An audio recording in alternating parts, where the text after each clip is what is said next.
नमस्कार दोस्तों। इस वीडियो के माध्यम से बात करने वाले हैं इंडियन पॉलिटी और इकोनॉमिक्स के कुछ बेहतरीन एमसीक्यूज़ के बारे में। ऐसे क्वेश्चंस जो आपके एग्ज़ाम में काफ़ी ज़्यादा बार क्वेश्चन पूछे जाते हैं और रिपीट भी बार बार होते हैं। हम क्वेश्चंस को कुछ इस तरीके से करेंगे कि खाली सीधा क्वेश्चन आंसर नहीं पढ़ने वाले हैं, क्योंकि सबसे बड़ी सिरदर्दी आपकी होती है कि क्वेश्चन का मतलब क्या बनता है, क्वेश्चन का मीनिंग क्या निकलता है।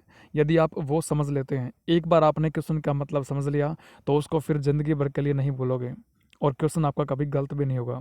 उसके अलावा आसपास की जो भी जानकारी आपको पता होनी चाहिए क्वेश्चन के बारे में, उसको भी जानने का प्रयास करेंगे। तो यदि आप वीडियो को अंत तक देख लेते हैं तो गारंटी है मेरे कि एग्ज़ाम के अंदर आप किसी भी चीज़ का एग्ज़ाम दो, आपको ज़रूर फ़ायदा होगा। चलिए स्टार्ट करते हैं। आज का सबसे पहला क्वेश्चन, भारतीय संसद के कामकाज में शून्यकाल का अर्थ क्या है? ऑप्शन ए, प्रश्नकाल से पहले का समय, सत्र का पहला घंटा, प्रश्नकाल और अगली कार्यसूची के बीच का समय, या फिर जब विशेषाधिकार प्रस्ताव स्वीकार न कर लिया जाए। तो क्या रहेगा इस क्वेश्चन का राइट आंसर? जैसे जैसे हम क्वेश्चन को पढ़ने वाले हैं, जैसे इस वीडियो की बात कर लेते हैं, 10 क्वेश्चन हम कंप्लीट करेंगे। आपको मेरे जवाब देने से पहले ही खुद से गैस करना है कि इस क्वेश्चन का आंसर क्या होगा। उसके बाद में जब वीडियो आपकी कंप्लीट हो जाए तो आपको लास्ट में, अंत में, अपने जो क्वेश्चन आपने स्कोर किया है, 10 में से 10 किया है, 8 किया है, 9 किया है, उसको आपको कमेंट सेक्शन के अंदर बताना है, ताकि मेरे को पता लगे जाए कि किस तरीके के स्टूडेंट्स जो मेरे से पढ़ रहे हैं उनका लेवल क्या है। तो इस क्वेश्चन का जो राइट आंसर है वो करने से पहले समझते हैं क्वेश्चन के बारे में। अब जैसे कि इसमें बोला गया है कि भारतीय संसद के कामकाज में, अब कामकाज दैनिक कामकाज की बात की जा रही है, रूटीन के डेली के जो आपके काम होते हैं उसकी बात की जा रही है। तो जब पार्लियामेंट का सेशन चलता है, इसका मतलब क्या हुआ कि सर पार्लियामेंट के दो हाउसेज होते हैं, जिसमें से एक का नाम क्या होता है सर, लोकसभा होता है, और दूसरे की बात करते हैं तो उसका नाम क्या होता है सर, राज्यसभा होता है। तो लोकसभा और राज्यसभा, तो इन्हीं के सेशन की बात करते हैं अपन। जब इनका सेशन चलता है तो ये दिल्ली क्या बैठते हैं, अपने अपने अपने हाउसेस के अंदर बैठते हैं। जैसे लोकसभा की बात करते हैं तो लोकसभा की जो वर्तमान में स्ट्रेंथ है 543 543 स्ट्रेंथ है, वो क्या करते हैं, वो अपने हाउस में बैठते हैं जब आपका सेशन चलता है।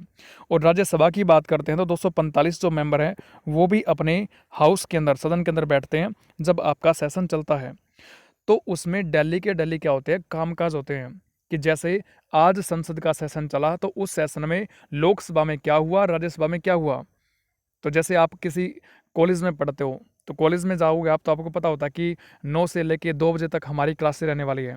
तो आपका उस दिन का कामकाज क्या रहा, तो आप यही पढ़ते हो कि पहले घंटे की हमारा ये लेक्चर था, इसमें हमने ये पढ़ा, उसके बाद में सेकंड लेक्चर आया, फिर थर्ड लेक्चर आया, फिर हमारा रिसेस हो गया, छुट्टी हो गई, आधी छुट्टी जिसको बोलते हैं, फिर दोबारा से हमारी क्लासेस हुई। तो ये आपका स्कूल का या फिर कॉलेज का कामकाज होता है। ऐसे रूटीन में दिनचर्या चलती है आपकी।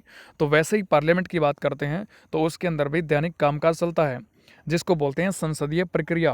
अच्छा, संसदीय प्रक्रिया की बात हमने कर ही ली है, तो संसदीय जो प्रक्रिया आपकी है, प्रोसेस है कि संसद में कैसी कैसी प्रोसेस चलेगी, इसका कंसेप्ट हमने कहाँ से अपना रखा है। तो इस क्वेश्चन का आंसर क्या हो जाएगा कि सर इसका कंसेप्ट तो हमने ब्रिटेन के संविधान से अपना रखा है। तो ब्रिटेन इसका राइट आंसर हो जाएगा। ठीक है, तो इतनी बातें आपको पता होनी चाहिए। अच्छा, शून्यकाल कहाँ से आया, इस शून्यकाल का मतलब क्या होता है?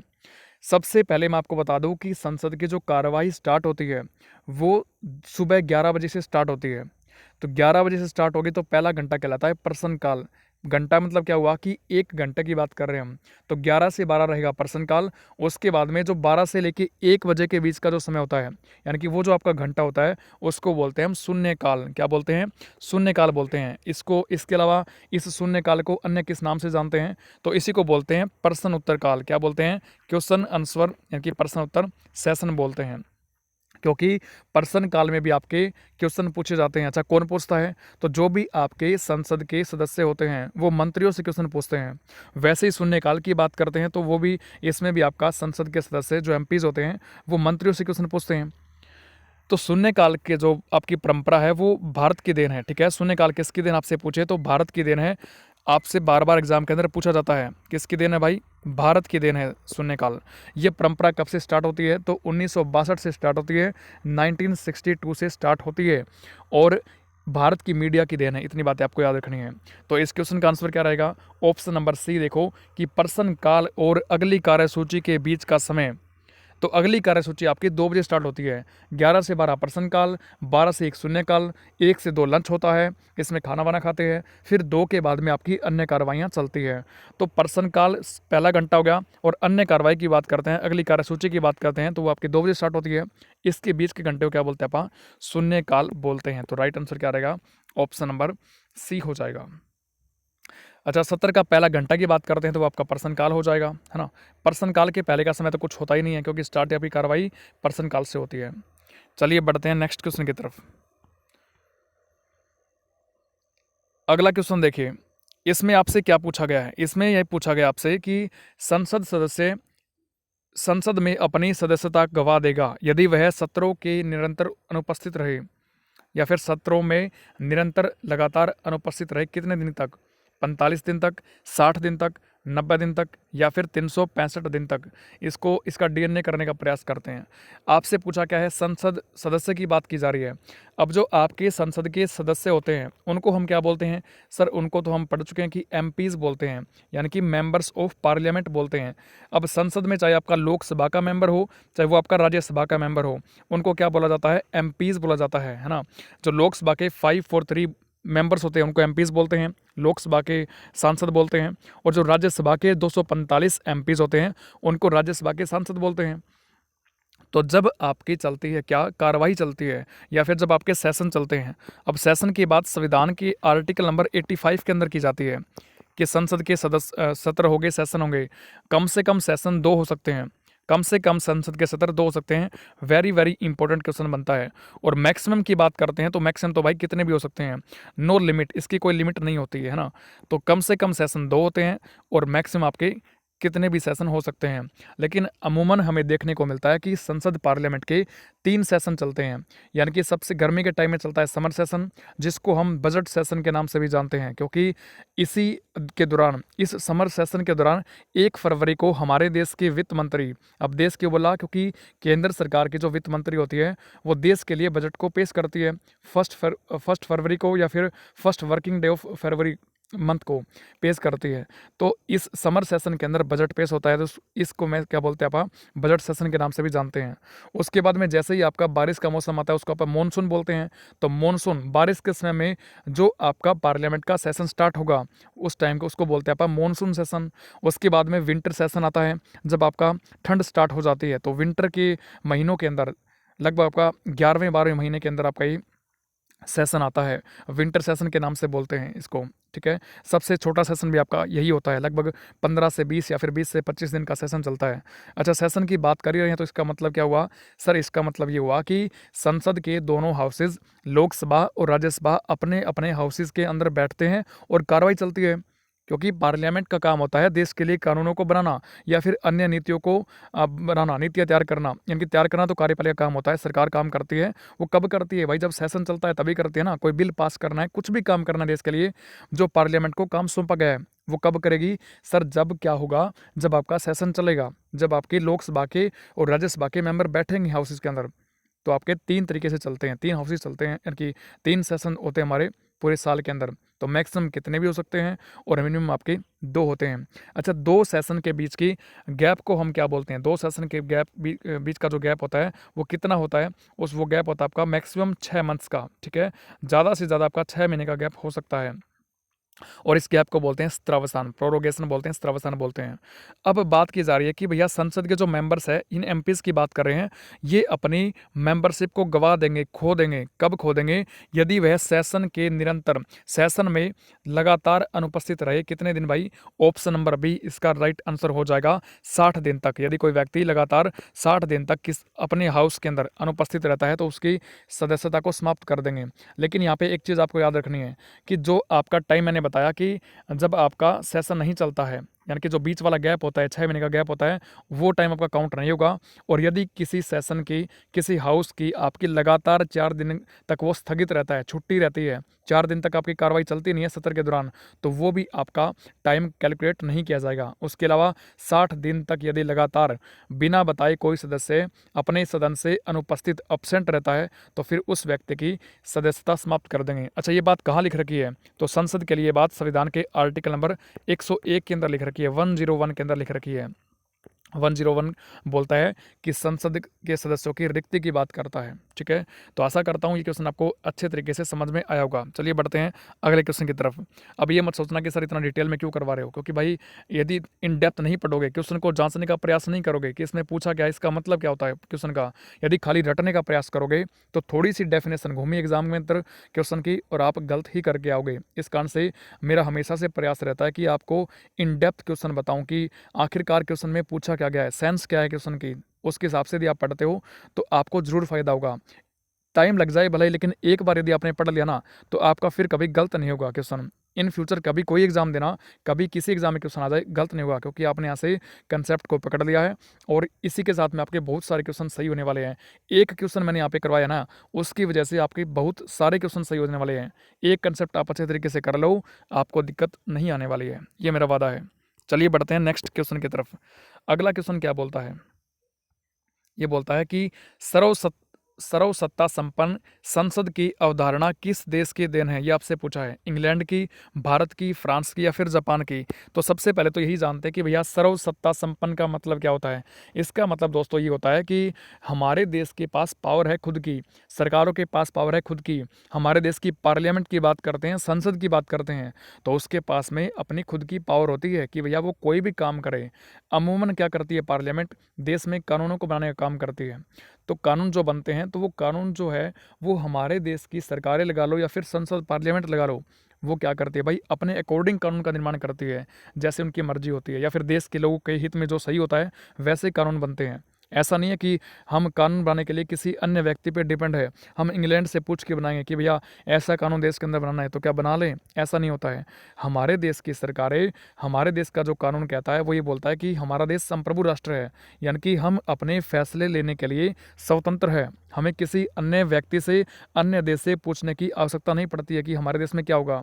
तो हमारे देश का जो आंतरिक मामला है या फिर हमारे देश के जो बाह्य मामले हैं, आंतरिक मामला जैसे कि देश में जो कानून बनते हैं वो आंतरिक मामले हैं, बाह्य मामला जैसे हमें किस देश के साथ में व्यापार करना है, किस देश के साथ में हमें मित्रता करनी है, किस देश के साथ में हमें लड़ाई झगड़ा करना है, ये हमारी खुद की पावर है, हम पे डिपेंड करता है। तो हम क्या है, संप्रभु है। अब संसद की बात करते हैं यहाँ पे, सर्वसत्ता संपन्न संसद।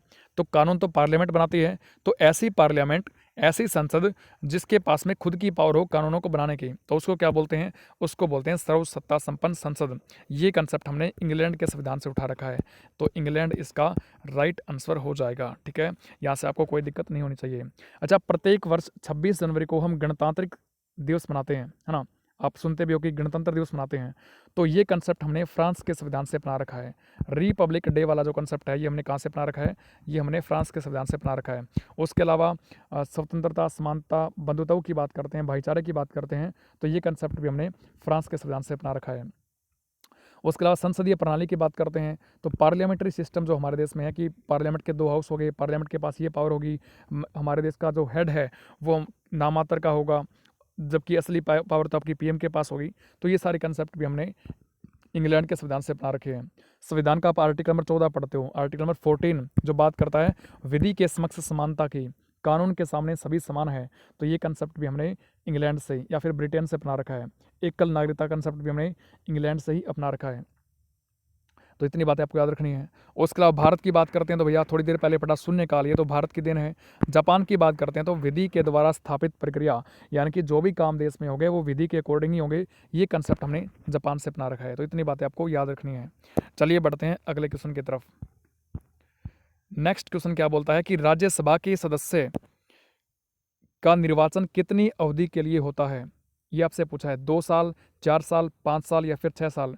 राज्यसभा की बात करते हैं तो संसद का हाउस होता है, क्योंकि पार्लियामेंट की बात करते हैं, पी फॉर पार्लियामेंट की बात करते हैं तो 2 हाउसेज या फिर 3 अंगों से मिलकर बनती है, यानी कि एलएस का मतलब लोकसभा से, आरएस मतलब कि राज्यसभा से, और पी फॉर राष्ट्रपति यानी कि प्रेसिडेंट से मिलकर बनती है। तो हमारे देश की पार्लियामेंट की बात करती है जो देश के लिए कानून बनाने का काम करता है, तो उसके आपके 3 पार्ट यानी कि 3 अंग होते हैं, और 3 अंग कौन कौन से, लोकसभा, राज्यसभा और राष्ट्रपति। अब बात किसकी कर रहे हैं, हम राज्यसभा की कर रहे हैं। राज्यसभा पार्लियामेंट संसद का अपर हाउस होता है, या फिर इसको आप स्थायी सदन बोलते हैं, क्योंकि राज्यसभा कभी भंग नहीं होता है। राज्यसभा की जो स्ट्रेंथ है 245, वो लगातार आपकी बनी रहती है, क्योंकि प्रत्येक 2 साल के बाद में राज्यसभा के 1/3 सदस्य, अब 245 का 1/3 करेंगे तो रिजल्ट लगभग 82 के आसपास आपका निकल के आएगा। तो 82 सदस्य प्रत्येक 2 वर्ष के बाद में रिटायर होते हैं और उतने ही सदस्यों का चुनाव दोबारा से राज्यसभा के लिए करवा लिया जाता है। तो इस प्रकार कह सकते हैं कि राज्यसभा में जो सीटें हैं वो लगातार बनी रहती है, तो आपका स्थायी सदन होता है, कभी भी भंग नहीं होता है। तो एक पॉइंट आपको याद रखना है कि प्रत्येक 2 साल के बाद में राज्यसभा के 1/3 सदस्य क्या होते हैं, सेवानिवृत्त बोल दो या फिर रिटायर होते हैं, जबकि उतने ही सदस्यों का चुनाव दोबारा से करवा लिया जाता है। तो एक परमानेंट हाउस होता है, अपर हाउस बोलते हैं। अच्छा, कब बनता है? तो राज्यसभा का गठन होता है 1952 के अंदर, क्योंकि पार्लियामेंट 1952 में बनती है। तो आपका 3 अप्रैल 1952 को क्या होता है, गठन होता है। किसका? राज्यसभा का गठन होता है। ठीक है। उसके बाद में जब इसका गठन हुआ उस टाइम पे नाम क्या था भाई? इसका नाम था काउंसिल ऑफ स्टेट, यानी कि राज्यों की परिषद नाम था। लेकिन 23 अगस्त 1954 को गठन होने के 2 साल के बाद में राज्यसभा का नाम चेंज करके क्या कर दिया, यानी काउंसिल ऑफ स्टेट का नाम चेंज करके राज्यसभा कर दिया गया। ठीक है। राज्यसभा का जिक्र संविधान के आर्टिकल नंबर 80 के अंदर मिलता है। राज्यसभा का जो गठन की बात करते हैं तो संविधान के आर्टिकल नंबर 80 के अंदर हमें देखने को मिलता है। उसके अलावा बात करते हैं तो अब सदस्यों की बात की जा रही है। तो राज्यसभा के जो सभापति होते हैं, जिनको हम बोलते हैं उपराष्ट्रपति, उनका कार्यकाल तो बात करते हैं, अवधि होती है जो 5 साल के लिए होती है। लेकिन बाकी जो आपके सदस्य बच गए उनकी अवधि 6 साल के लिए होती है, यानी कि 6 साल के लिए राज्यसभा के सदस्य चुने जाते हैं। राज्यसभा के जैसे मैंने बात की कि जो आपके हेड होते हैं, जिनको आप सभापति बोलते हैं, तो उस हेड का जो कार्यकाल है वो 5 वर्ष का होता है। क्योंकि हेड कौन होते हैं सर? भारत देश के जो उपराष्ट्रपति होते हैं वही राज्यसभा के पदेन सभापति होते हैं। अच्छा, पदेन का मतलब क्या हुआ? पदेन का मतलब ये होता है कि जो भी व्यक्ति भारत का राष्ट्रपति बनेगा वो ऑटोमेटिकली राज्यसभा का सभापति आपका चुन लिया जाएगा। तो इसको बोलते हैं पदेन सदस्य, पदेन पद, यानी कि जो पद ऑटोमेटिक मिले।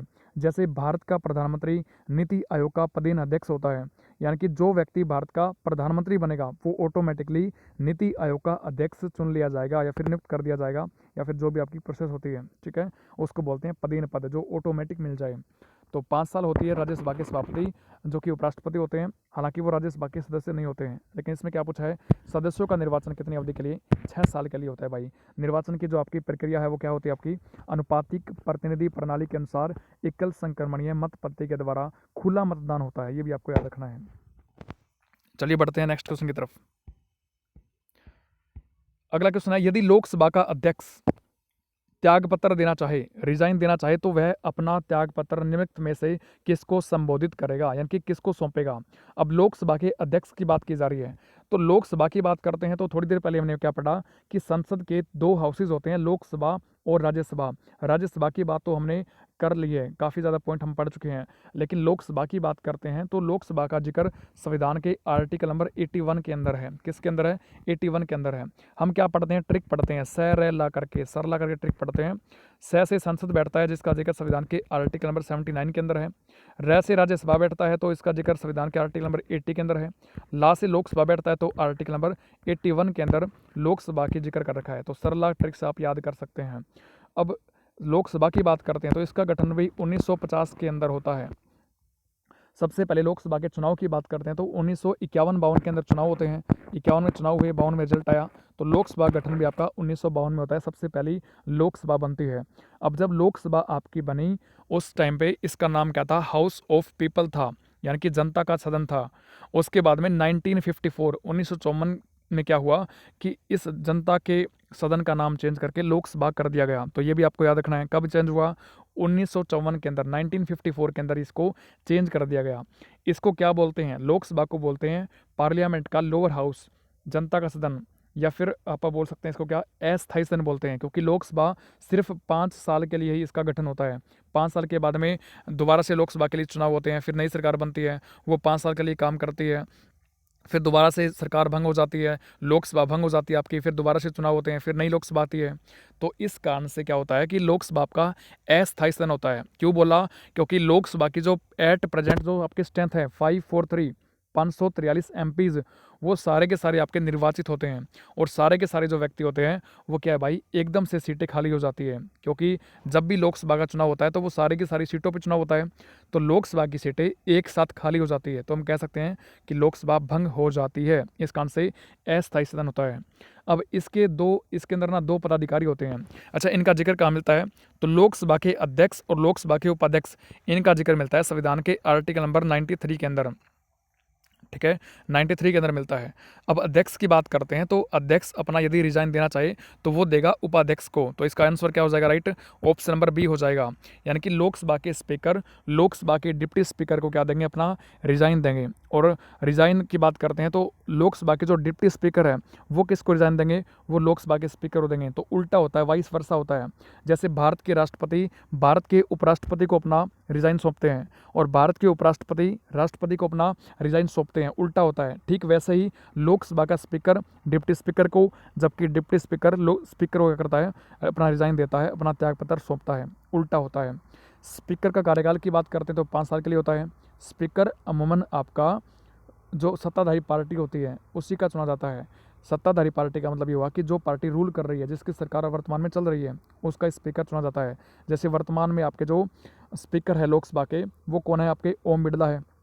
बीजेपी की सरकार चल रही है तो बीजेपी से आपका बिलोंग करते हैं ना, राजस्थान के कोटा से बिलोंग करते हैं, वहाँ से एमपी चुने गए और आपके क्या है? वर्तमान में लोकसभा के स्पीकर है। ठीक है, डिप्टी स्पीकर की बात करते हैं तो जब आपका स्पीकर कार्य ना कर रहा हो, कार्य करने की स्थिति में ना हो, तो उनके स्थान पर फिर आपका डिप्टी स्पीकर काम करता है अनुपस्थिति की स्थिति में। तो इसलिए 2 पद बनाए गए हैं। स्पीकर का काम क्या होता है कि यदि जॉइंट सेशन होता है, हमने इससे पहले संविधान का आर्टिकल नंबर 108 पढ़ा जो संयुक्त बैठक की बात करता है, जॉइंट सेशन की बात करता है। तो जॉइंट सेशन जब भी रहेगा, यानी कि लोकसभा और राज्यसभा जब एक साथ बैठेगी, वैसे तो दोनों के अपने अपने हाउस होते हैं, अपने अपने हाउस के अंदर बैठते हैं, लेकिन जब भी किसी आपके बिल के ऊपर किसी बिल के ऊपर विधेयक के ऊपर विवाद उत्पन्न होता है या फिर दोनों सदनों में गतिरोध उत्पन्न होता है तो दोनों के दोनों हाउसेज आपके एक साथ बैठते हैं। तो उस टाइम पे अध्यक्षता कौन करेगा? लोकसभा के स्पीकर करते हैं। कौन सा विधेयक धन विधेयक है फिर या फिर नहीं है, इसका निर्णय भी लोकसभा का स्पीकर करते हैं।